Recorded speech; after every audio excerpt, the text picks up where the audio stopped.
Општина Кочани ќе го избира најуспешниот земјоделец за 2014 година. Одборот за организирање на манифестацијата Денови на Кочанскиот ориз го објави конкурсот за доделување на наградата. Изборот на најуспешниот земјоделски производител се прави по петти пат, откако Советот на општината ја востанови наградата во јуни 2010 година, а образложение за изборот беше даден и на пресконференцијата по повод годинашните Денови на Кочанскиот ориз.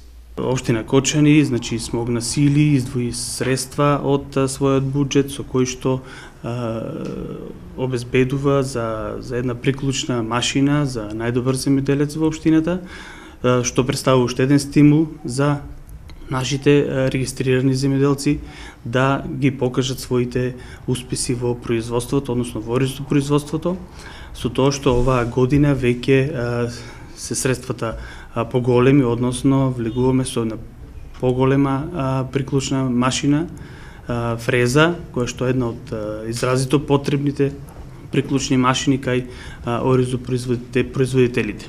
Во меѓувреме, по одржувањето на пресот, од општината го повлекоа првично објавениот конкурс и го заменија со нов. Во него единствената измена е што наместо приклучна земјоделска машина стои дека ќе биде доделена парична награда, без да се наведе износот на сумата што ќе ја добие победникот. Инаку, за наградата можат да конкурираат евидентирани земјоделци што оствариле надпросечни